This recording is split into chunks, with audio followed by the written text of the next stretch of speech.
Breaking news చూస్తున్నాం. రంగారెడ్డి జిల్లాలో అగ్ని ప్రమాదం జరిగింది. రాజేంద్ర నగర్ బద్వేలోని ఒక ప్లాస్టిక్ రీసైక్లింగ్ గోదాంలో మంటలు చెలరేగాయి. గోదాంలో ప్లాస్టిక్ నిల్వలు ఉండడంతో మంటలు వేగంగా వ్యాపించాయి.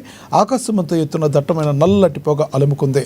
స్థానికుల సమాచారంతో వెంటనే రంగంలోకి దిగిన అగ్నిమాపక సిబ్బంది మంటలను అదుపు చేసేందుకు శ్రమిస్తున్నారు. అయితే అధికారులకు ఎన్నిసార్లు ఫిర్యాదు చేసినా పట్టించుకోవడం లేదంటూ గ్రీన్ సిటీ కాలనీ మాజీ అధ్యక్షులు సి ఆనంద్ గౌడ్ ఆరోపించారు. షార్ట్ సర్క్యూట్ కారణంగానే ప్రమాదం జరిగి ఉండవచ్చునని స్క్రాప్ గోదాం యజమాని సుధాకర్ అనుమానం వ్యక్తం చేశాడు. స్క్రాప్ గోదాంకు ఎలాంటి అనుమతులు లేవని, సంఘటనపై తగిన చర్యలు తీసుకుంటామని Rajendra Nagar circle deputy commissioner Surender Reddy పేర్కొన్నారు.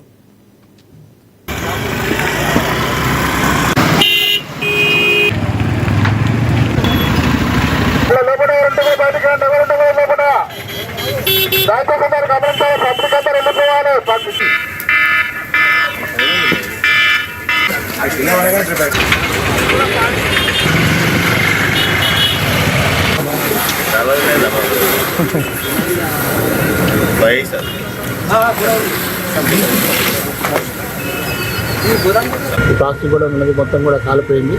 ఇక్కడ ఏమీ ప్రాణ నష్టం ఏమీ జరగలేదు. టైంలీ అందరు డిపార్ట్మెంట్స్ అందరూ అలర్ట్ ఉండి ఈ మంటలను కూడా ఆడుతున్నారు. ఇప్పుడు జిహెచ్ఎంసీ మా హైడ్రా, జిహెచ్ఎంసీ మా team, GHMC electrical, GHMC sanitation, నేను పర్సనల్గా మార్నింగ్ నుంచి కూడా ఇక్కడనే ఉన్నాను.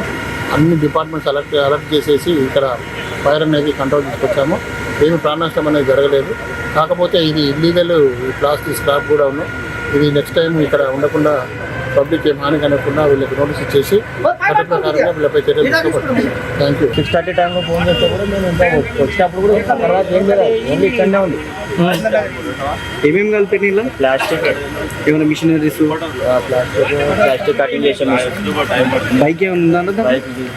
దీనికి పర్మిషన్ కూడా ఏం లేదు కదా? Only permission. ఏం పర్మిషన్? కాలనీలో మాట్లాడుతున్నాం సార్. మేము 10 సార్లు చెప్పినాం తీపిమని చెప్పి. వీళ్ళు ఏదో కారణం అక్కడ జిహెచ్ఎంసీ అక్కడిక్కడ మేనేజ్ చేసుకుంటారు, పెట్టుకుంటారు సార్. వీళ్ళు ఏం పర్మిషన్ స్థానికుడు అడుగుతుంది. పర్మిషన్ లేదేమో ఇల్లీగల్ సార్. ఇది ఇల్లీగల్ గా పెట్టేది, పర్మిషన్ లేదు, ఏం లేదు.